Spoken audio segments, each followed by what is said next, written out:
ആദ്യത്തെ സിനിമ തൊട്ട് അവസാനത്തെ സിനിമ വരെ നമ്മൾ എടുക്കാൻ ഇത്ര കോംപ്ലിക്കേറ്റ് ആയിപ്പോയി. പങ്ക്ച്വാലിറ്റി ആണോ ഇങ്ങനെ ചെയ്യണ്ട? അല്ല അടുത്ത സിനിമയിലെ സമയത്തിന് പോകണ്ട. കാര്യമുള്ള കാര്യത്തിൽ മാത്രമേ സംസാരിക്കൂ. എന്റെ ഇന്റർവ്യൂവിൽ ഒരു കാര്യമില്ല.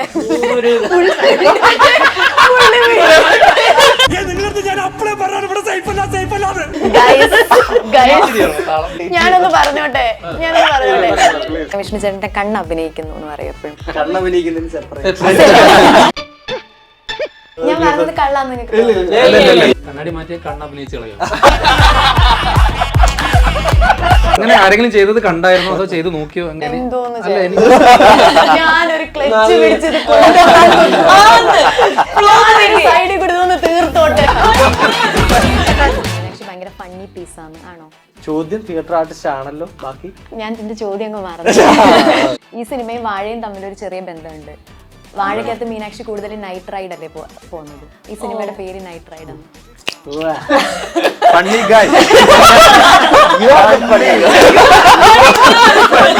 ചേട്ടാ അപമാനിച്ചേ ഞങ്ങി ഞാൻ പോയിക്കോട്ടെ.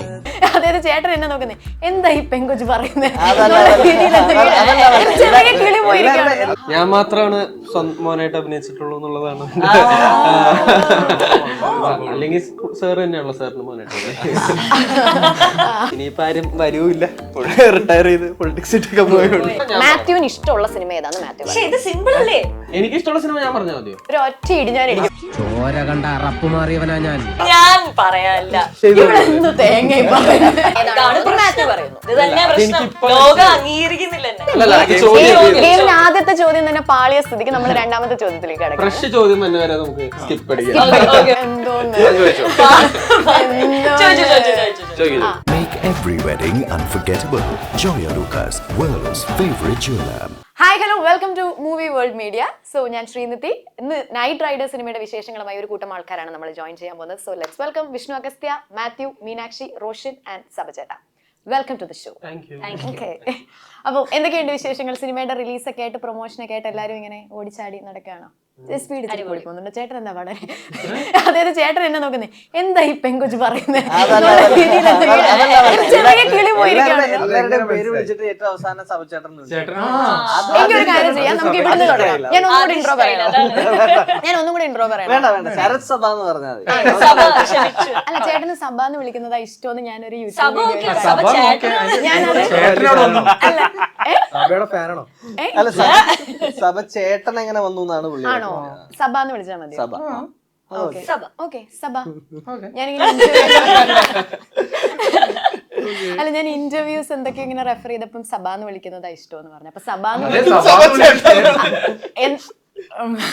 അല്ല, ഞാനൊന്ന് റെസ്പെക്ട് ചെയ്യാന്ന് വിചാരിച്ചു. ഓക്കെ, അപ്പൊ സോ നമ്മൾ എന്തായാലും സിനിമയുടെ പാട്ടും കാര്യങ്ങളൊക്കെ നമ്മൾ കണ്ടു. അപ്പം എന്താണ് ഇതിന്റെ ഒരു ജോണർ? എന്താ ഒരു typical romantic kind of movie ആണോ? അതിന്റെ ഒരു ടെംപ്ലേറ്റ് എന്താണ്? പ്രത്യേകിച്ച് വലിയ വലുതായിട്ട് ടെംപ്ലേറ്റ് പെടാതെ പുള്ളി ഒരു പടം എടുത്തിട്ടുണ്ട്. ഒരു ജോണറിലും പെടരുതെന്ന് പറഞ്ഞിട്ട് അങ്ങനത്തെ ഒരു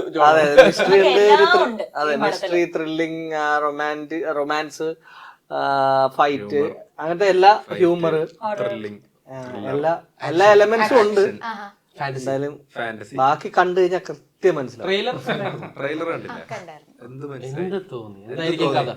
അങ്ങനെ നമുക്ക് ഗസ് ചെയ്യണ്ടല്ലോ. നമ്മളൊന്നും എക്സ്പെക്ട് ചെയ്യാതെ ഒരു സിനിമ കാണണമെന്നാണ് അല്ലേ? ഞാൻ എപ്പോഴും സിനിമകളെ അങ്ങനെയാണ് അതായിരിക്കും നല്ലത്. ഒരു സിനിമ കണ്ടിട്ട് വരാം. അല്ല, അതൊരു സാധാരണ ചോദ്യമല്ലേ? നിങ്ങള് സിനിമയുടെ പ്രൊമോഷന്റെ ഭാഗമായിട്ട് വരുമ്പോ നമ്മൾ സ്ഥിരം ചോദിക്കുന്ന ചോദ്യമാണ് ഇതൊക്കെ. ഫസ്റ്റ് നമ്മൾ അങ്ങനെ ചോദിച്ചിട്ടാണല്ലോ ബാക്കി കാര്യങ്ങളിലേക്ക് പോകുന്നത്. ആദ്യം തന്നെ ആവശ്യമില്ലാത്ത ചോദ്യങ്ങളൊക്കെ ചോദിച്ചു പിന്നെ നല്ല. മാത്യുവിനെ നമ്മൾ ഇതിനകത്ത് കാണുമ്പോൾ കുറച്ചൊരു മെച്ചുവേർഡ് ലുക്ക്, താടിയൊക്കെ വെച്ചിട്ടുണ്ട്. അപ്പൊ ആ ഒരു നേരത്തെ നമ്മൾ കണ്ട ആ ഒരു പയ്യൻ ലുക്കിൽ നിന്ന് മാറി കുറച്ചൊരു അഡൾട്ട് ക്യാരക്ടർ പിടിച്ചതാണോ? അത് ഫുൾ ക്രെഡിറ്റ്സ് ടു ഡയറക്ടർ നൗഫലിക്ക.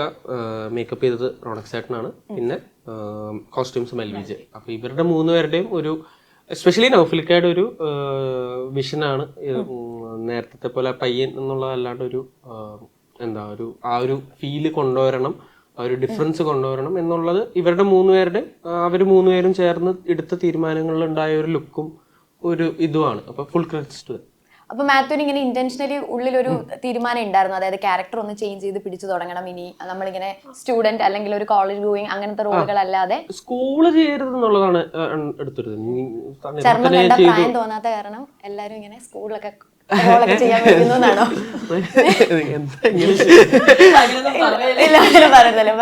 ഇല്ല സ്കൂള് ചെയ്യരുതെന്നുണ്ടായിരുന്നു. കാരണം അല്ല, തണ്ണീർമത്തൻ്റെ ഔട്ട് ആൻഡ് ഔട്ട് സ്കൂൾ ഫിലിമാണ്. അപ്പൊ അതില് ഞാൻ ചെയ്യാൻ പറ്റുന്ന എല്ലാം ചെയ്തിട്ടുണ്ട് സ്കൂളിലൊക്കെ. അപ്പൊ അത് സ്കൂള് ചെയ്യരുതെന്നുള്ളായിരുന്നു.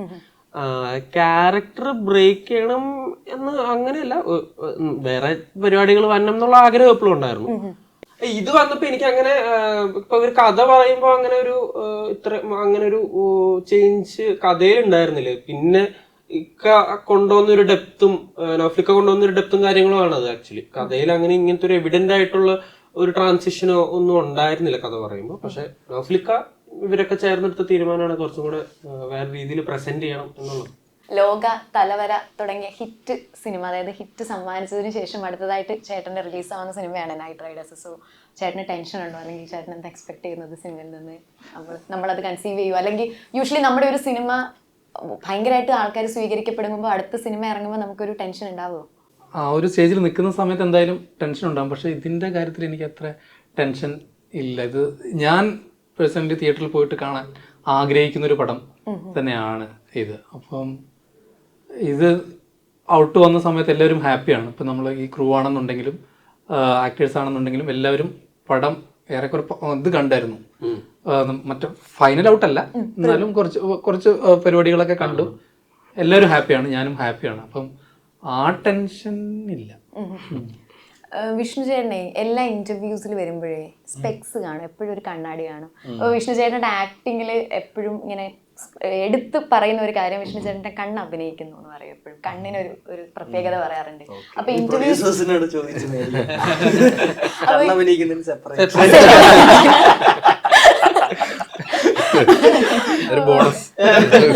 എന്തോ ഞാൻ പറഞ്ഞത് കള്ളാന്ന് നിങ്ങൾക്ക് കണ്ണാടി മാറ്റിയ കണ്ണ് അഭിനയിച്ച് കളയും.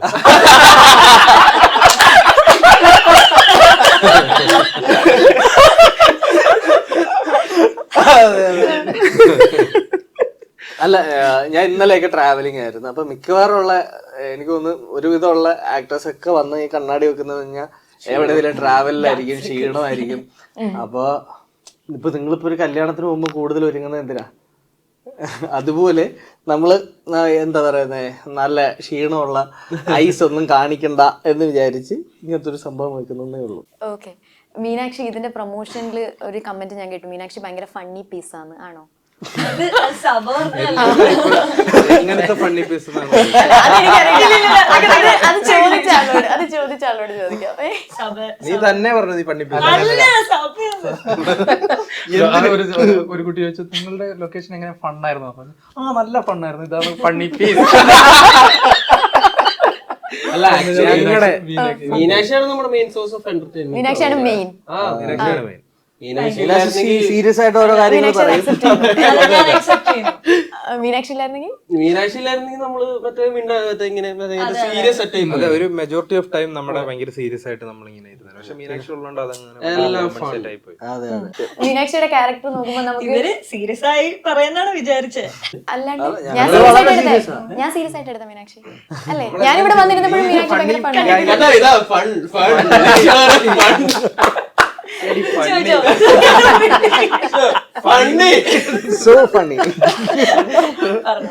Okay, funny girl. ഈ സിനിമയും വാഴയും തമ്മിൽ ഒരു ചെറിയ ബന്ധമുണ്ട്. വാഴയ്ക്കകത്ത് മീനാക്ഷി കൂടുതൽ നൈറ്റ് റൈഡ് അല്ലേ പോകുന്നത്? ഈ സിനിമയുടെ പേര് നൈറ്റ് റൈഡ് എന്ന്. ഫണ്ണി ഗായ്.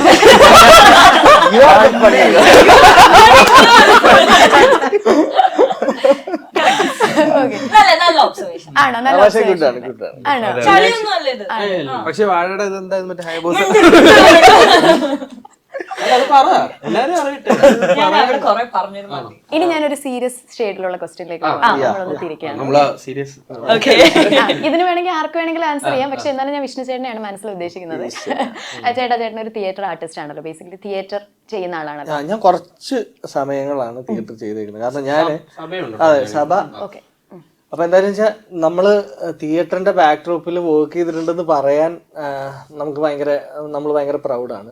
പക്ഷെ തിയേറ്റർ ആർട്ടിസ്റ്റ് എന്നൊക്കെ പറയാന്ന് പറഞ്ഞാൽ ഞങ്ങളൊക്കെ അത്രയധികം 250 സ്റ്റേജുകളിലൊക്കെ പ്ലേ ചെയ്യുന്ന ആളുകളെ കണ്ടിട്ടുണ്ട്. അപ്പൊ അവരുടെയൊക്കെ മുമ്പ് വെച്ച് തിയേറ്റർ ആർട്ടിസ്റ്റ് എന്നൊന്നും പറഞ്ഞിരിക്കാനുള്ള സ്പേസ് ഇല്ല നമുക്ക്. ആ സമയത്ത് ഓപ്പർച്യൂണിറ്റി ഇല്ലാത്തതിന്റെ പേരിൽ ഈ മീഡിയവുമായിട്ട് ഏറ്റവും അടുത്ത് നിൽക്കാൻ നമ്മൾ എടുത്തിരുന്ന മെത്തേഡാണ്. അത് ഞങ്ങളെ ഭയങ്കരമായിട്ട് ഹെൽപ്പ് ചെയ്തിട്ടുണ്ട്. ഏതെങ്കിലും സ്ഥലങ്ങളിൽ ചെന്ന് വളരെ ഷോർട്ട് ടൈമിൽ എന്തെങ്കിലും ഒരു കാര്യം ചെയ്യാനൊക്കെ ആയിട്ട് പറ്റുന്നത് അതുകൊണ്ടായിരിക്കും എന്ന് ഞാൻ വിചാരിക്കുന്നത്. അതല്ലാതെ ഒരു സ്ഥലത്തും ആ ധൈര്യം കോളേജിലോ സ്കൂളിലോ പഠിക്കുമ്പോൾ ഒരു പാട്ട് പാടിയോ നൃത്തം ചെയ്തോ ഏതെങ്കിലും തരത്തിൽ ഒരാളെ എന്റർടൈൻ ചെയ്തിട്ടില്ലാത്ത ആൾക്കാരാണ്.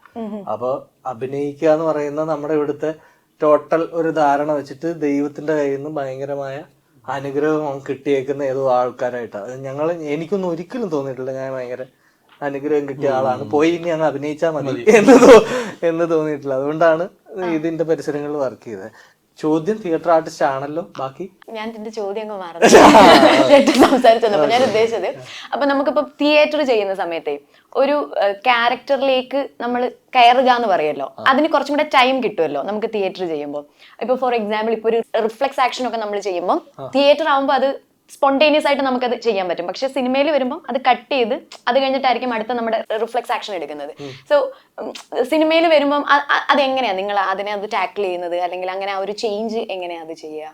ബേസിക്കലി നമ്മള് സിനിമയിലെത്തി എന്തെങ്കിലും ചെയ്യാനാണ് ഇതൊക്കെ പരിശ്രമിച്ചത്. അപ്പൊ തിയേറ്റർ ചെയ്യുമ്പോൾ ഉള്ള സ്പേസ് എന്ന് പറഞ്ഞാൽ നമുക്ക് ഒരുപാട് തവണ റിഹേഴ്സ് ചെയ്ത് ഒരുപാട് തവണ ഈ ലൈൻസിൽ റിപ്പീറ്റ് ചെയ്യാനുള്ള ഒരുപാട് സാധ്യതയുണ്ട്. പിന്നെ ഒരു ഒറ്റ തവണ ഹോളായിട്ട് അങ്ങ് പ്ലേ ചെയ്യാം. ഇത് പക്ഷെ അങ്ങനല്ല. നമ്മള് എന്താ പറയുക, ഉറപ്പായിട്ടും ഇത് വേറൊരു മീഡിയം വെച്ച് ഷൂട്ട് ചെയ്യുന്ന നമ്മള് ക്യാമറയ്ക്ക് വേണ്ടി തന്നെയാണ് അഭിനയിക്കുന്നത്. മനസ്സിലായി? ഇത് കാണിക്കാനാണ് അഭിനയിക്കുന്നത്. അപ്പൊ അതുകൊണ്ട് തന്നെ നമ്മുടെ ഫിലിം മേക്കറിന്റെ മനസ്സിൽ ആ ആക്ടർ എത്ര അളവിൽ പെർഫോം ചെയ്യുമോ അതിലേക്കാണ് നമ്മൾ എത്തേണ്ടത്. മറ്റേ സ്ഥലങ്ങളിൽ കയറി നമ്മുടെ അളവുകൾ കുറച്ചും കൂടെ നമുക്ക് നിശ്ചയിക്കാം. ഇത് രണ്ട് മീഡിയം ആയ സ്ഥിതിക്ക് അതിനുള്ള വ്യത്യാസങ്ങൾ എന്തായാലും ഉണ്ട്.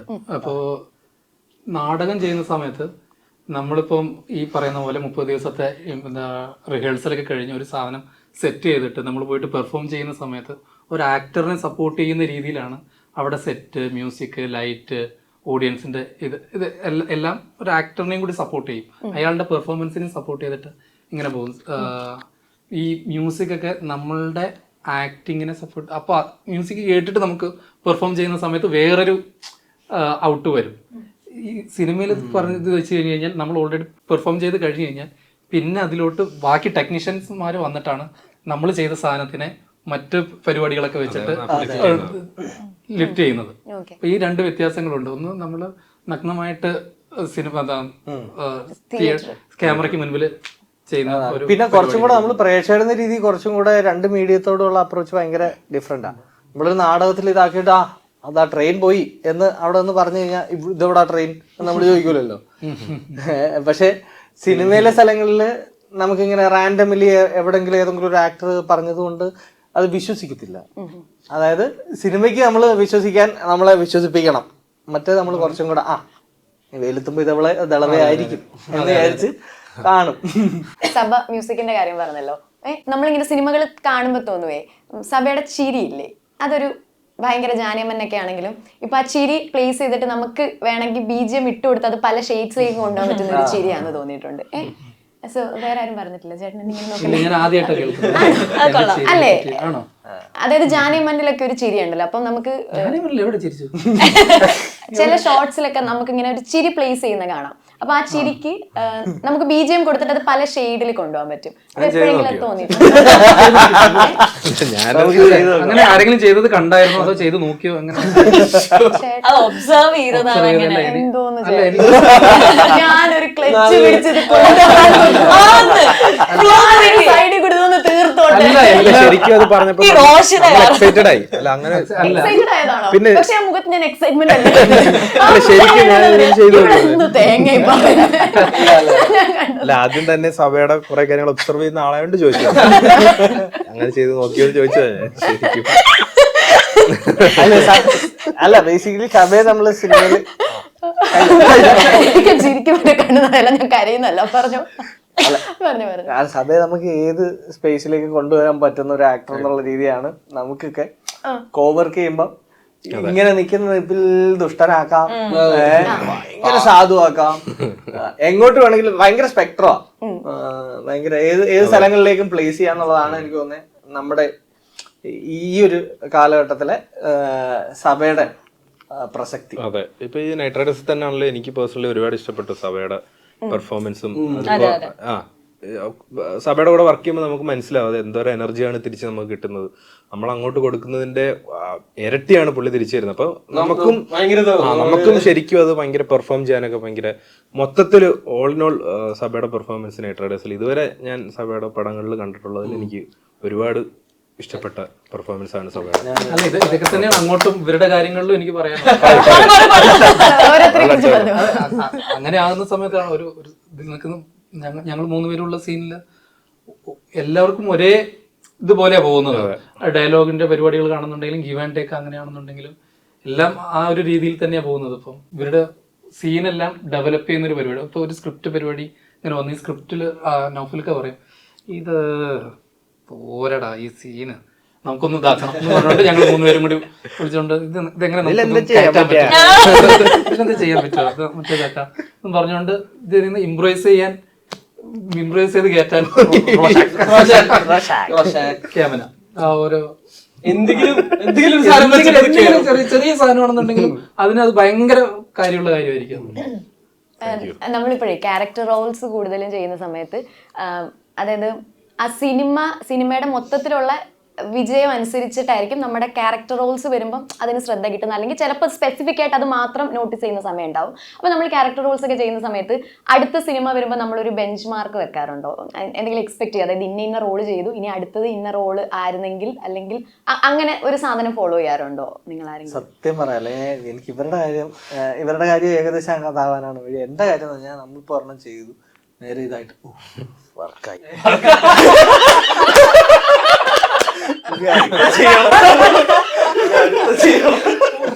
അത്രേ ഉള്ളൂ. അതല്ലാതെ ഓക്കെ ബെഞ്ച് മാർക്കായി ഡെസ്ക് ഒരുപാട് വലിയ കാര്യങ്ങളാണ് ഈ പറയുന്നത്. നമ്മളെ കൊണ്ട് പറ്റുന്ന രീതിക്കൊക്കെ അത് ചെയ്യാന്നുള്ളത്. അതെ, ഇത് വലിയ സംഭവമാണ് ഇപ്പൊ പറഞ്ഞത്. അത് നമ്മളെ കൊണ്ട് എപ്പോഴെങ്കിലും ഒക്കെ അങ്ങനെ സാധിക്കട്ടെ, സാധിക്കും. അതെ, ഒരു ഇന്റർവ്യൂവിന് വന്നിരിക്കുമ്പോ കുറച്ച് നന്നായി ചോദിക്കുക എന്നുള്ളത് നല്ല ചോദ്യമായിരുന്നു. അതെ, നല്ല ചോദ്യമായിരുന്നു. ഓക്കെ. അപ്പൊ മാത്യുവിന് ഭയങ്കര തമിഴ് ഫാൻസ് ഒക്കെ ഉണ്ടല്ലേ? കാരണം നൈറ്റ് റൈഡേഴ്സ് നമ്മളിങ്ങനെ യൂട്യൂബിൽ അടിച്ചു കൊടുക്കുമ്പോൾ ഒരു തമിഴ് ന്യൂസ് ഉണ്ട്, മാത്യുവിന്റെ പുതിയ സിനിമ നൈറ്റ് റൈഡേഴ്സ് വരുന്നു എന്നൊക്കെ പറഞ്ഞിട്ടൊരു തമിഴിലൊരു ന്യൂസ് ഒക്കെ കണ്ടു.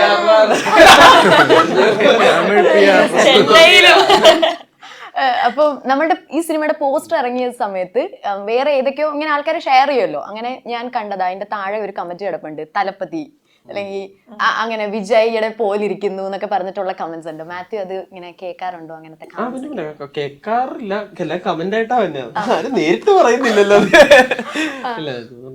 കമന്റ്സ് കാണാറുണ്ട്. ഭയങ്കര ഹാപ്പിയാണ്. ഭയങ്കര അത്രയും വലിയൊരു സൂപ്പർ ഒപ്പം റിസംബ്ലൻസ് ഉണ്ട്. ആക്ച്വലി ലിയോയിൽ മാത്യുവിനെ ചൂസ് ചെയ്യുന്ന സമയത്തെ വിജയ് സാറിന്റെ എന്തെങ്കിലും ഷെയ്ഡ് അങ്ങനെ എന്തെങ്കിലും ക്യാരക്ടർ റിസംബ്ലൻസ് നമുക്ക് ആ ക്യാരക്ടർ പിടിക്കാൻ പറ്റുന്നു അല്ലെങ്കിൽ ചെറിയ റിസംബ്ലൻസ് ഉണ്ടോ എന്നൊക്കെ നോക്കിയായിരുന്നോ? അല്ല, അവരതുകൊണ്ട് കാസ്റ്റ് ചെയ്തേ. അല്ല, പുള്ളിയുടെ മോനാന്ന് വിശ്വസിക്കണമല്ലോ, അതുകൊണ്ടാണ് കാസ്റ്റ് ചെയ്തേക്കുന്നത് എന്നുള്ളതാണ് എൻ്റെ ഒരു വിശ്വാസം. പിന്നെ അത്യാവശ്യം കുഴപ്പമില്ലാത്തൊരു പയ്യൻ, കൊള്ളാമെന്ന് ചെയ്തോളും എന്നുള്ളൊരു വിശ്വാസം കൊണ്ടാണ് അവർ കാസ്റ്റ് ചെയ്തേക്കുന്നത്. മെയിൻ റീസൺ ഡെഫിനറ്റ്ലി റിസംബ്ലൻസ് ആണ്. ഉറപ്പായിട്ട് ആക്ടേഴ്സിന്റെ സ്പേസിൽ ഇപ്പം മലയാളത്തിലും തമിഴിലായിട്ടുള്ള ആക്ടേഴ്സിന്റെ സ്പേസുകളിലെടുത്ത് കാസ്റ്റിംഗ് പോകുമ്പോ ഏറ്റവും റിസംബ്ലൻസ് ഉള്ള ആള് ഈ ആക്ടർ ഇയാൾ അഭിനയിക്കുകയും ചെയ്യും. യെസ്, അതാണ് എനിക്ക് തോന്നുന്നത്. അങ്ങനെയൊക്കെയാണ് നമുക്ക് അവിടെ ഒരു ഇത് കിട്ടിയത്. അതെ, പക്ഷെ അടിപൊളിയല്ലായിരുന്നു. അതെ, എനിക്ക് ഭയങ്കര അല്ലല്ല നല്ല എക്സ്പീരിയൻസ് ആയിരുന്നു എനിക്ക്. നമുക്കിങ്ങനെ വിജയെ അപ്പ എന്നൊക്കെ വിളിക്കുന്ന ഷോട്ട് ഉണ്ടല്ലോ, നമുക്കിങ്ങനെ ഞാൻ മാത്രമാണ് മോനായിട്ട് അഭിനയിച്ചിട്ടുള്ളൂ എന്നുള്ളതാണ്. അല്ലെങ്കിൽ സാർ തന്നെയാണല്ലോ സാറിന് മോനായിട്ട്. അല്ല അങ്ങനെ പറഞ്ഞല്ല, അത് ഭയങ്കര എനിക്ക് ഭയങ്കര സ്പെഷ്യലാണ്. ഇനിയിപ്പോ ആരും വരൂല്ല, റിട്ടയർ ചെയ്ത് പൊളിറ്റിക്സ് ഒക്കെ പോയോണ്ട് പറയാം. നമ്മുടെ പേരിൽ തന്നെ രജിസ്റ്റർ. അല്ല അങ്ങനെയല്ല, അത് ഭയങ്കര സാറും അത് ഭയങ്കര രസമായിരുന്നു, ഭയങ്കര മെമ്മറബിൾ ആയിരുന്നു. ഞാൻ ആരോടും പറയണ്ട, എന്റെ മനസ്സിൽ മാത്രം. ഓക്കെ, അപ്പൊ നമുക്ക് ഇനി ഒരു ചെറിയ ഗെയിം സെഷനിലേക്ക് വരാനുണ്ടാവും ഗൈസ്. കൊള്ളാം. ഈ റൗണ്ട് ഇങ്ങനെയാണ്. വിഷ്ണു ചേട്ടന്റെ ഒരു ഇഷ്ടപ്പെട്ട സിനിമ മാത്യു പറയണം, മാത്യുവിന്റെ ഏറ്റവും ഇഷ്ടപ്പെട്ട സിനിമ മീനാക്ഷി പറയണം, മീനാക്ഷിയുടെ ഏറ്റവും ഇഷ്ടപ്പെട്ട സിനിമ റോഷൻ പറയണം, റോഷന്റെ ഏറ്റവും ഇഷ്ടപ്പെട്ട സിനിമ സഭ പറയണം. സോ സഭയുടെ ഇഷ്ടപ്പെട്ട സിനിമ വിഷ്ണു ചേട്ടൻ പറയണം. എങ്ങനെയുണ്ട്? നന്നായിട്ട്. ഓക്കെ, വിഷ്ണു ചേട്ടൻ പറ മാത്യുവിന്റെ ഒരു സിനിമ. സോറി മാത്യു പറ. അല്ല സഭയുടെ പറയാം. ഞാൻ ഇവിടുന്ന് ഇങ്ങനെ നമുക്ക് കണക്ട് ചെയ്യാം. ഞാൻ വിഷ്ണു ചേട്ടന്റെ പറയാം. വിഷ്ണു ചേട്ടന് ഇഷ്ടപ്പെട്ട ഒരു സിനിമ ഞാൻ പറയാം, പുരുഷപ്രേതം. അല്ലെങ്കിൽ അല്ല ആവാസവ്യൂഹം വിഷ്ണു ചേട്ടന് ഇഷ്ടപ്പെട്ട ഒരു സിനിമയാണ്. എനിക്ക് ഇഷ്ടപ്പെട്ട സിനിമയാണോ അതോ ഞാൻ അഭിനയിച്ച സിനിമയാണോ പറയണ്ടത്? വിഷ്ണു ചേട്ടൻ അഭിനയിച്ചതില് മാത്യുവിന് ഇഷ്ടമുള്ള സിനിമ ഏതാന്ന് മാത്യു പറ. ഇത് സിമ്പിൾ അല്ലേ? എനിക്ക് ഇഷ്ടമുള്ള സിനിമ ഞാൻ പറഞ്ഞാൽ മതിയോ? അല്ല, വിഷ്ണു ചേട്ടന് നിനക്ക് ഇഷ്ടമുള്ള പടം, വിഷ്ണു ചേട്ടൻ അഭിനയിച്ച ഒരു സെക്കൻഡ് കുട്ടികളെ, വിഷ്ണു ചേട്ടന്റെ ഒരു പടം ഇഷ്ടപ്പെട്ടത് ഞാൻ പറയണം. ഒരു ഒറ്റ ഇടി ഞാൻ ഇവിടുന്ന് ഗെയിം മുഴുവൻ പറഞ്ഞു. മീനാക്ഷി പറഞ്ഞത് അതായത് വിഷ്ണു ചേട്ടൻ അഭിനയിച്ചത് പറ. പക്ഷെ ഇത്രയും കോംപ്ലിക്കേറ്റഡ് ഗെയിം ആയിരുന്നു ഞാൻ മനസ്സിലാക്കിയത് എങ്ങനെയാന്ന് വെച്ചാൽ, വിഷ്ണു ചേട്ടൻ ഇഷ്ടപ്പെട്ട ഒരു സിനിമ. അതെങ്ങനെ നിനക്കറിയാം? അല്ല അതാണല്ലോ ഗെയിം, അതല്ലേ അത് ഞാൻ ഗസ് ചെയ്യുന്നത്. പക്ഷെ ഇഷ്ടപ്പെട്ട ആക്ച്വലി ഐഡിയ ഞാൻ അടുത്ത ഇന്റർവ്യൂവിൽ അല്ല അത് മുദ്ര മറ്റേ വിഷ്ണു ചേട്ടന്റെ ഇഷ്ടപ്പെട്ട സിനിമ. ക്ലാരിഫൈ ചെയ്യണ്ടേ? ഞാൻ പറഞ്ഞല്ലേ കറക്റ്റ്? അല്ലല്ല ഞാൻ പറയട്ടെ, വിഷ്ണു ചേട്ടന്റെ ഇഷ്ടപ്പെട്ട സിനിമ എന്നാണ് വന്നത്. ഞാൻ പറയാല്ല, വിഷ്ണു ചേട്ടന്റെ വന്നില്ല. ഞാനൊരു കാര്യം ചോദിച്ചോട്ടെ, നിങ്ങൾ രണ്ടുപേരും എങ്ങനെ ഈ സിനിമ മുഴുവൻ അഭിനയിച്ച് തീർത്തത്? നിങ്ങൾ രണ്ടുപേരും കൂടെ എങ്ങനെ സിനിമ അഭിനയിച്ച് തീർത്തത്? ഇതൊരു സിമ്പിൾ ക്വസ്റ്റ്യൻ ആണ്, ഇത് പോലും അവന് പറ്റുന്നില്ല. ഞാൻ പറഞ്ഞല്ലേ കറക്റ്റ്? ഞാൻ പറയാം, വിഷ്ണു ചേട്ടൻ അഭിനയിച്ച മാത്യുവിന് ഇഷ്ടമുള്ള ഒരു പടം അതാണോ? അതെ, അതായത് വിഷ്ണു ചേട്ടന്റെ ഫിലിമോഗ്രഫി എടുക്കുമ്പോൾ അതെനിക്ക് മാത്യുവിന് ഇഷ്ടപ്പെട്ട സിനിമ ഏതാണ്? മാത്യു പറയുന്നു. ഇത് തന്നെ പ്രശ്നം, ലോകം അംഗീകരിക്കുന്നില്ല എന്നെ. പറ. ഞാൻ അറിഞ്ഞില്ല ഒരു ഗെയിം കൊണ്ടുവന്നിട്ടുണ്ട് ഇവിടെ കൊല്ലാനുണ്ടാവും. Thank you. നിനക്കിപ്പോ പറയാൻ പറ്റൊരു ഞാൻ പറയാം.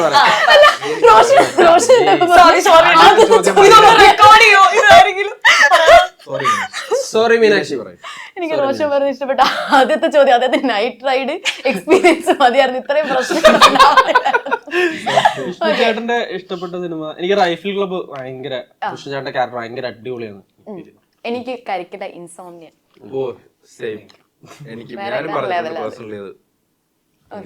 മീനാക്ഷി മാത്യുവിന്റെ അവൾക്ക് എന്റെ ഒന്നും ഇഷ്ടമല്ല. അവൾ ഇടയ്ക്കിടയ്ക്ക് അതാണ് സത്യം. പറയണ്ട. എനിക്ക് ക്രിസ്റ്റി ഭയങ്കര ഇഷ്ടമാണ്. എനിക്ക് ഇഷ്ടമുള്ളത് ക്രിസ്റ്റി എനിക്ക് കുറച്ച് അണ്ടർ റേറ്റഡ് ആയിട്ടുള്ള പറയും, നീ കൊള്ളില്ല. പക്ഷേ അത് ഞാൻ ഇവരുടെ അടുത്ത് പറയാം. അങ്ങനെ ക്രിസ്റ്റി. വാഴ തന്നെ. Thank you. എനിക്ക് തോന്നുന്നുള്ളതിൽ നന്നായിട്ട് പെർഫോം ചെയ്തിട്ടുണ്ട്. വേറെ വാഴ തന്നെ. വാഴയില് നന്നായിട്ട് വേറെ ഇല്ലല്ലേ? ഉണ്ടല്ലോ.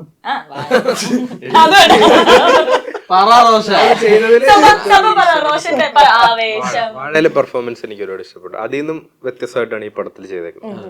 മുടിയുണ്ട്. പറഞ്ഞോ. ആവേശം. ഞങ്ങൾ നൈറ്റ് റൈഡേഴ്സ് എന്ന് പറഞ്ഞ ഒരു ഇതിൽ അഭിനയിച്ചിട്ടുണ്ട്.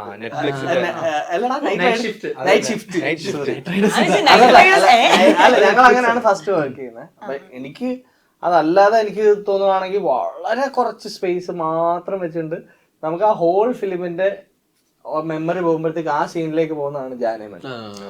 മനസ്സിലാണോ? ഈ പുള്ളിക്കാരൻ വന്ന് നിൽക്കുന്ന സ്പേസ് നിയർലി 5 minutes ഉണ്ടാവുള്ളൂ. പക്ഷെ അതിനകത്ത് നിന്നുകൊണ്ട് നമ്മളൊരു ഫിലിം ആലോചിക്കുമ്പോ ആ സ്പേസ് നമ്മൾ ആലോചിക്കും. സിനിമയിലെ എല്ലാ കോമഡികളും ആലോചിക്കുമ്പോൾ അത്രയും ഷോർട്ട് ടൈം ജാനിമൻ എന്ന് പറയുമ്പോ ഡയലോഗ് ഉൾപ്പെടെയാണ് ഇപ്പൊ ഞാൻ ടിൻചേട്ടന്റെ പടത്തിൽ സജിൻ മച്ചാനോട് വർക്ക് ചെയ്യുമ്പോ നോർമലി വഴിയിലൊക്കെ നിൽക്കുന്ന ആളുകൾ ഡയലോഗ് പറയും. കോളേജിലൊക്കെ പോകുമ്പോ ഭയങ്കര ഫാൻസ് ആ ഡയലോഗ് പറയിപ്പിക്കാനായിട്ട്. അല്ല ഞാൻ പറഞ്ഞ വെച്ചാൽ അത്രയും ഷോർട്ട് ടൈമിൽ ഒരു ആക്ടർ ആ സ്പേസിൽ ഭയങ്കര മാർക്ക് ഉണ്ടാക്കി.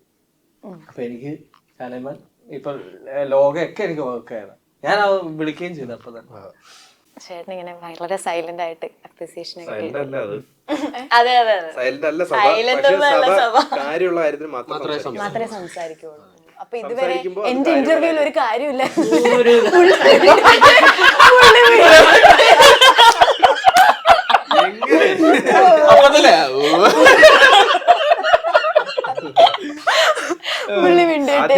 പറഞ്ഞിട്ടുണ്ട്, നിങ്ങൾക്ക് ഇത് കാണുമ്പോൾ മനസ്സിലാവും. സഭ സംസാരിച്ചിട്ടുണ്ട്.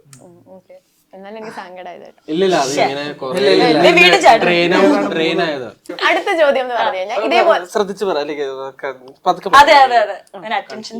നിർത്തി പറയാം. അടുത്ത ചോദ്യം എന്ന് പറഞ്ഞാൽ എന്താണെന്ന് വെച്ച് കഴിഞ്ഞാൽ നമ്മുടെ ആദ്യത്തെ സിനിമ ഉണ്ടാവും, പിന്നെ നമ്മൾ ഇപ്പൊ ചെയ്ത സിനിമ, ഫസ്റ്റ് തൊട്ട് നമ്മൾ ഇപ്പൊ ചെയ്ത സിനിമ വരെ നമ്മൾ ഫോളോ ചെയ്യുന്ന ഒരു ഫാക്ടർ, അല്ലെങ്കിൽ നമ്മൾ വിട്ട് കളഞ്ഞ, അത് വേണ്ട എന്ന് വെച്ച് വിട്ട് കളഞ്ഞ ഒരു ഫാക്ടർ എല്ലാവരും ഓരോന്ന് വിധം പറയാം. വിഷ്ണു ചേട്ടൻ എന്താ? സോറി, വിഷ്ണു ചേട്ടൻ ഈ ഫസ്റ്റ് ഫിലിം മുതൽ ലാസ്റ്റ് ഫിലിം വരെ നമ്മൾ ഫോളോ ചെയ്ത്, അതായത് നമ്മുടെ ആദ്യത്തെ സിനിമ തൊട്ട് അവസാനത്തെ സിനിമ വരെ നമ്മൾ എടുക്കുക. ഇത്ര കോംപ്ലിക്കേറ്റഡ് ആയിപ്പോയി.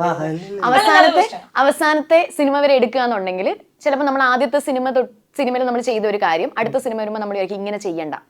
ഈവൻ പങ്ക്ച്വാലിറ്റിയുടെ കാര്യമാണെങ്കിലും, അല്ലെങ്കിൽ ചെറിയ ചെറിയ കാര്യമായിരിക്കും, ചിലപ്പോൾ വലിയ കാര്യം ഇങ്ങനെ ചെയ്യണ്ട.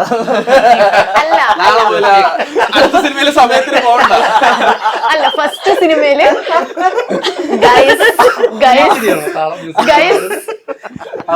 ഞാനൊന്ന് പറഞ്ഞോട്ടെ.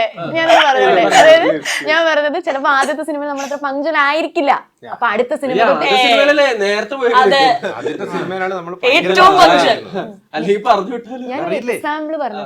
ഒരു എക്സാമ്പിൾ പറഞ്ഞതാ കുട്ടികളെ. അപ്പൊ പറ. അല്ല എനിക്ക് തോന്നിയത് പറഞ്ഞാൽ ഈ മീഡിയം ടൈം ഈസ് മണി. അപ്പൊ അതുകൊണ്ട് എന്താ പറയാ, നമ്മുടെ ഒരു ഇത് കൊണ്ട് 1 മണിക്കൂർ 2 മണിക്കൂർ എന്നൊക്കെ പറഞ്ഞു കഴിഞ്ഞാൽ അത് എങ്ങനെ നോക്കിയാലും വലിയൊരു പൈസയാണ്. അപ്പൊ അതുകൊണ്ട് മണി ഇൻവോൾവ് ആയുള്ള ഗെയിം ആയതിന്റെ പേരിൽ നമ്മൾ ഫസ്റ്റ് ദിവസം തൊട്ട് 70 ദിവസം ഷൂട്ടുണ്ടെങ്കിൽ 70ാമത്തെ ദിവസവും നമ്മുടെ മനസ്സിൽ വേണ്ടത് നമ്മളെ അഭിനയിക്കാനാണ് വിളിച്ചത്. അത് എന്തൊക്കെ ഇമോഷൻസ് റോളർ കോസ്റ്റർ വന്നാലും അത് വിട്ടുപോകരുത്. ഫസ്റ്റ് ദിവസം ഇവിടെ വന്നത് അഭിനയിക്കാനാണ്, 70 ഡേയ്സും 70th ഡേയും നമ്മൾ അഭിനയിക്കാനാണ് വിളിച്ചേക്കുന്നത്. അപ്പൊ അത് കംപ്ലീറ്റ് ചെയ്യുക എന്നുള്ളതാണ് പ്രൈമറി. ഏതെങ്കിലും ചെറിയൊരു കാര്യം പറഞ്ഞാലും മതി. അപ്പൊ തൊട്ട് ഇപ്പൊ വരെ ഫോളോ ചെയ്യുന്ന ഒരു ഫാക്ടർ, നമ്മൾ ഫോളോ ചെയ്യുന്ന ഒരു ഫാക്ടറാണ്. അല്ല ഡിസിപ്ലിൻ അല്ലെങ്കിൽ പഞ്ച്വാലിറ്റി ഒക്കെ എപ്പോഴും, അല്ലെങ്കിൽ ഇപ്പൊ എന്തൊക്കെ തമാശ ഉണ്ടായാലും എന്തൊക്കെ നമ്മൾ ഇത് ചെയ്താലും വർക്ക് ചെയ്യുന്ന സമയത്ത് ഭയങ്കര പ്രൊഫഷണൽ ആയിട്ട് ഇത് ചെയ്യുക എന്നുള്ളൊരു സാധനം മെയിൻറ്റെയിൻ ചെയ്യാൻ ശ്രമിക്കാറുണ്ട്. ചിലപ്പോ ഒക്കെ ലേറ്റ് ആവും, പക്ഷെ എന്നാലും അത് നമ്മൾ ഒരിക്കലും നമ്മൾ കാരണം കുറെ നേരം ആരും വെയിറ്റ് ചെയ്യരുത് എന്നൊക്കെയുള്ള, എസ്പെഷ്യലി സെറ്റ് ഷൂട്ടിന് പോകുമ്പോൾ. അല്ലെങ്കിൽ കാരണം ഇപ്പൊ അത്രയും സമയം പോവും അവർക്ക്. അപ്പൊ അത്രയും സമയം എന്ന് മിഷൻ പറഞ്ഞാൽ അത് പൈസയാണ്, അത്രയും സമയം. അതൊന്നും നമ്മൾ കാരണം വരരുതെന്നുണ്ട്. ഫോളോ ചെയ്യാത്ത കാര്യം ഏതെങ്കിലും ഒന്ന് പറഞ്ഞാൽ മതി. ഫോളോ ചെയ്ത കാര്യങ്ങളും രണ്ടുപേരും പറഞ്ഞു. ഫോളോ ചെയ്യാത്ത കാര്യങ്ങൾ മീനാക്ഷി പറയട്ടെ. ഒരു പടത്തിൽ ഫോളോ ചെയ്തു, പിന്നെ അടുത്ത പടത്തിൽ ഫോളോ ചെയ്തില്ല. സത്യം പറഞ്ഞാൽ എനിക്കത് മൈൻഡിലോട്ട് ഫസ്റ്റ് പടത്തിൽ സിജു സലീം ഫോളോ ചെയ്തു,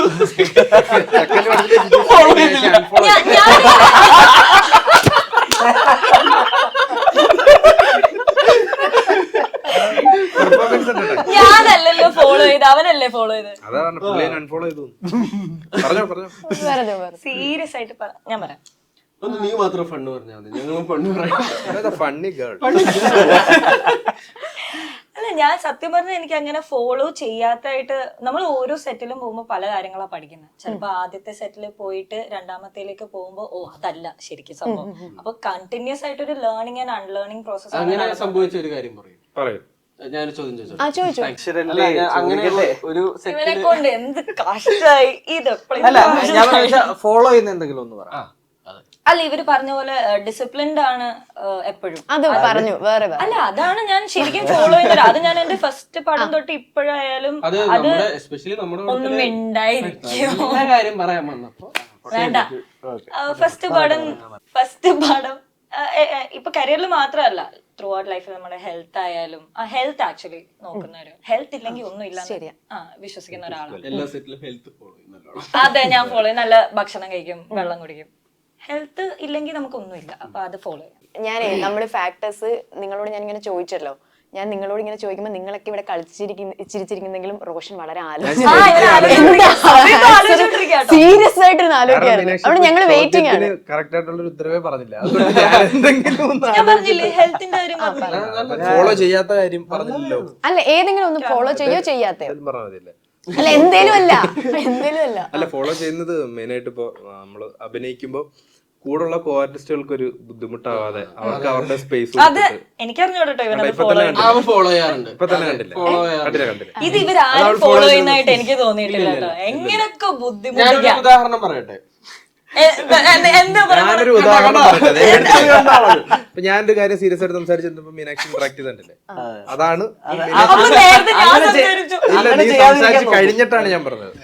മെയിനായിട്ട് കൂടെ അഭിനയിക്കുന്നവർക്ക് എന്താണോ എന്ത് ഇമോഷനിലൂടെയാണോ അവർ കടന്നു പോകുന്നത്, എന്താണോ ചെയ്യുന്നത് അത് കുറച്ച് ഫ്രീ ആയിട്ട് അത് മനസ്സിലാക്കി നമ്മൾ വെറുതെ ഇമോഷണൽ സീൻ ചെയ്യുമ്പോൾ വെറുതെ അവിടെ പോയി അവർ ചൊറിയാതെ നമ്മൾ അവർക്കൊരു സ്പേസ് കൊടുത്തിട്ട് അത് മെയിനായിട്ട് അവരെ ഡിസ്റ്റർബ് ചെയ്യാതിരിക്കുക. കാരണം അവര് നമ്മൾ ചെയ്യേണ്ട സീൻസ് തന്നെ അവര് നമ്മളോട് അഭിനയിക്കേണ്ടതാണല്ലോ. അവരെ മാക്സിമം ഡിസ്റ്റർബ് ചെയ്യാതെ കംഫർട്ടബിൾ ആക്കി. പിന്നെ ഫോളോ ചെയ്യാത്തത് നമ്മൾ ഈ അപ്പിയറൻസ് നോക്കിയിട്ട് അപ്പിയറൻസ് നോക്കി പെർഫോം ചെയ്യുന്നത് ഇപ്പൊ നമ്മളിപ്പോ എങ്ങനെയാ ഞാൻ എങ്ങനെയാ ഇപ്പൊ സ്ക്രീനിൽ അപ്പൊ അത് കോൺഷ്യസ് ആവാതെ അപ്പിയറൻസ്. അതായത് ഇപ്പൊ ഞാൻ പുള്ളിക്കാരൻ ഒരു സീൻ ചെയ്യുവാണെങ്കിൽ ഞാൻ ഇപ്പം ചിരിക്കുമ്പോ ഞാൻ കരയുമ്പോ ഞാൻ ഇങ്ങനെ കാണിക്കുമ്പോഴൊക്കെ എനിക്ക് ഭംഗിയുണ്ടോ, കറക്റ്റ് ആയിട്ടാണോ കാണിച്ചത്, അത് ഏത് ആംഗിളിലാണ് ഭംഗിയുള്ള അതിനെ പറ്റി ആലോചിക്കാറേ ഇല്ല. അത് സോ ഗുഡ്. അതെ അത് കോൺഷ്യസ് ആവാതെ ചെയ്യാം. അപ്പൊ അത് ഒഴിവാക്കി, അങ്ങനെയുള്ളൊരു കോൺഷ്യസ്നെസ് ഒഴിവാക്കി.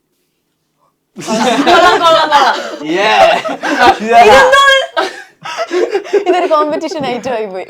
ഫോളോ ചെയ്യുന്ന എന്താ ക്യാരക്ടറിനെ കുറിച്ച് ഒരു ഡയറക്ടറോട് കൃത്യമായിട്ടുള്ള കമ്മ്യൂണിക്കേഷൻ അല്ലെങ്കിൽ റൈറ്ററോ ആയിട്ടുള്ള ഒരു കമ്മ്യൂണിക്കേഷൻ നടത്തിയിട്ട് ചെയ്യുക എന്നുള്ളത് ഞാൻ എല്ലാവരുടെയും ഫോളോ ചെയ്യുന്നതാണ്. അപ്പം ഒരു ചെറിയ പരിപാടിയാണെന്നുണ്ടെങ്കിലും ഇപ്പോൾ കൃത്യമായിട്ട് ഇൻഫർമേഷൻ എടുത്തിട്ട് ചെയ്യുക എന്നുള്ളത് ഫോളോ ചെയ്യുന്നത്. ഓക്കെ.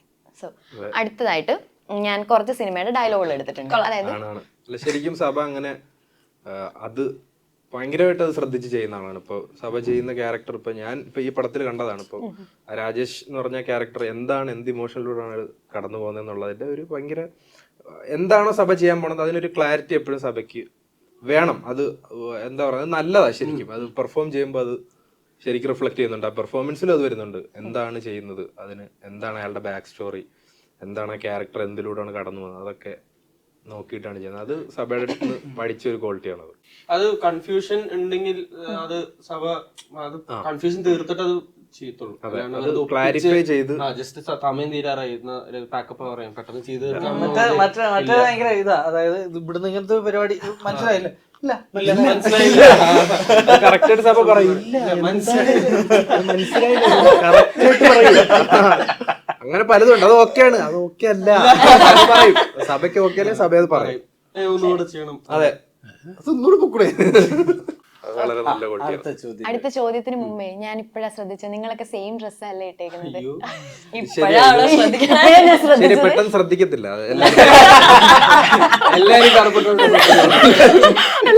ഇതില് നിങ്ങളും കറപ്പായിട്ടേക്കുന്നുള്ള കാര്യം. അതെ അതെ അതുകൊണ്ടാണ് ഞാൻ ആലോചിച്ച. ഞാൻ ഇപ്പൊ വിചാരിച്ചേ നമ്മളൊക്കെ ട്വിന്നിങ് ആണല്ലോ. പിന്നെ ഞാൻ നോക്കിയപ്പോ നൈറ്റ് റൈഡേഴ്സ് എന്നുള്ളത് ഞാൻ കണ്ടത്. അത് വേണോ? വെക്കുന്നുണ്ടോ? അല്ല ഉണ്ടായിരുന്നെങ്കിൽ ഞാൻ അതും കൂടെ വെക്കാം. ഓക്കെ, അപ്പൊ ഇതിന്റെ പ്രൊമോഷന്റെ ഭാഗമായി നിങ്ങൾ പ്ലാൻ ചെയ്തിരുന്നോ? സെയിം ഡ്രസ് ഇട്ടിട്ട് എല്ലാവരും? പ്രൊഡക്ഷൻ സൈഡിൽ നിന്നും പടത്തിന്റെ കോസ്റ്റ്യൂം പ്ലാൻ ചെയ്തു. അപ്പൊ എന്തായാലും അടുത്ത ചോദ്യത്തിലേക്ക് അടുത്ത ചോദ്യം എന്ന് പറഞ്ഞു കഴിഞ്ഞാൽ, ഇപ്പം വിഷ്ണു ചേട്ടൻ അഭിനയിച്ച ഒരു സിനിമയുടെ ഡയലോഗ് ആയിരിക്കും ഞാൻ പറയുന്നത്. അത് ഏത് സിനിമയാന്ന് പറയണം. അപ്പൊ വിഷ്ണു ചേട്ടന്റെ ഡയലോഗ് ആയിരിക്കത്തില്ല, ചിലപ്പോ വിഷ്ണു ചേട്ടന്റെ ഡയലോഗ് ആയിരിക്കും. ഞാൻ എക്സാമ്പിൾ പറയുകയാണെ. ഓക്കെ, അപ്പൊ അങ്ങനെ പോണം. ആദ്യത്തെ ചോദ്യം, ഇവിടെ ആണുങ്ങൾ ആരുമില്ലേ? റൈഫിൾ ക്ലബ്, ഹനുമാൻ കയറ്റി ഡയലോഗ്. ഇവിടെ ആണുങ്ങളായില്ലേ?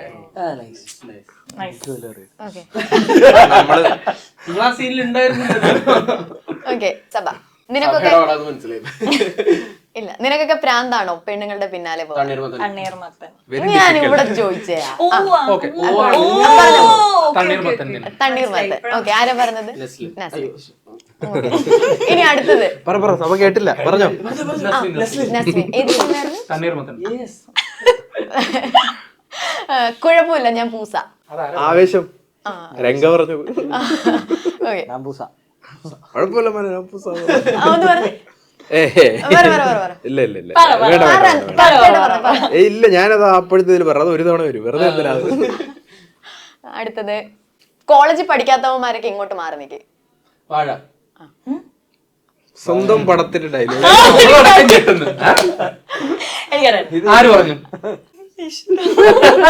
ഏത് സീനാണ്? എനിക്ക് അറിയാം. ഓക്കെ, അടുത്ത സിനിമ, അടുത്ത ഡയലോഗ് നിങ്ങൾ നേരത്തെ പറഞ്ഞ ഡയലോഗ് തന്നെ, അതെല്ലാരും കൂടെ ഒന്നിച്ചങ്ങ് പറയണം അതിന്റെ ആൻസർ. ഓക്കെ, സജിയേട്ട ഇവിടെ സേഫ് അല്ല.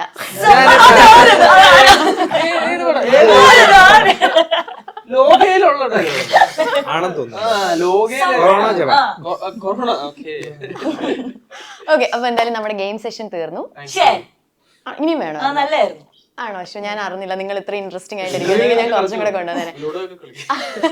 അടുത്ത പ്രൊമോഷൻ വരുമ്പോഴത്തേക്കും ഞാൻ മീനാക്ഷി ഗെയിമിന്റെ ആളാ. ഞങ്ങള് യാത്രയൊക്കെ പോകുന്ന സമയത്ത്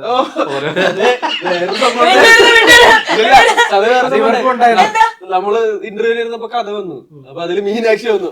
ഇത്തവണ മീനാക്ഷി ചക്ക വീണു. ഓക്കെ, അപ്പൊ എന്തായാലും നമ്മള് മൂവിയിലേക്ക്, സിനിമയിലേക്ക് വരികയാണ്. സിനിമ റിലീസ് ആവാൻ പോവാണ്. സോ എന്താണ് പ്രേക്ഷകരോട് പറയാനുള്ളത്? തിയേറ്ററിൽ തന്നെ എല്ലാരും എക്സ്പീരിയൻസ് ചെയ്യണം പടത്തിൽ. ഞങ്ങളെല്ലാരും ഭയങ്കര എല്ലാരും കാസ്റ്റ് ആൻഡ് ക്രൂ ഉൾപ്പെടെ, മ്യൂസിക് ഡയറക്ടേഴ്സ് നേഹ യാക്സൺ, ആർട്ട് ചെയ്തേക്കുന്ന നൗഷാദിക്ക, ക്യാമറ ചെയ്തേക്കുന്ന അഭിചേട്ടൻ, അഭിലാഷ് ശങ്കർ, എഡിറ്റിംഗും ഡയറക്ഷനും നൗഫലിക്ക, കോസ്റ്റ്യൂം മേൽ ബീജ്, മേക്കപ്പ് റോണക്സ്, ഇവരെല്ലാവരും, ബാക്കി റൈറ്റേഴ്സ് ജ്യോതിഷൻസുനും ഞങ്ങൾ കൂടാണ്ട് ഇനിയും കുറെ ആക്ടേഴ്സ് ഉണ്ട്, കുറെ പേരുണ്ട്. ഒരു വലിയ ടീം ആക്ച്വലി. ഞങ്ങളെല്ലാവരും ഞങ്ങളുടെ ഏറ്റവും ബെസ്റ്റ് ഇതിൽ ചെയ്തിട്ടുണ്ട്. ഞങ്ങളെല്ലാവരും ഭയങ്കര ഹാപ്പിയാണ്. പടം കണ്ടിട്ട് നിങ്ങൾ പറയാ വർക്കായോ ഇല്ലെന്ന്. പക്ഷെ ഞങ്ങൾ 100% കോൺഫിഡന്റ് ആണ്. ഞങ്ങൾ ഭയങ്കര ഹാപ്പിയാണ്. വാട്ട് എവർ ദ റിസൾട്ട്, ഞങ്ങൾ ഭയങ്കര ഹാപ്പിയാണ്. Okay, all the very best. Thank you so much. Make every wedding unforgettable. Joya Lucas, world's favorite jeweler.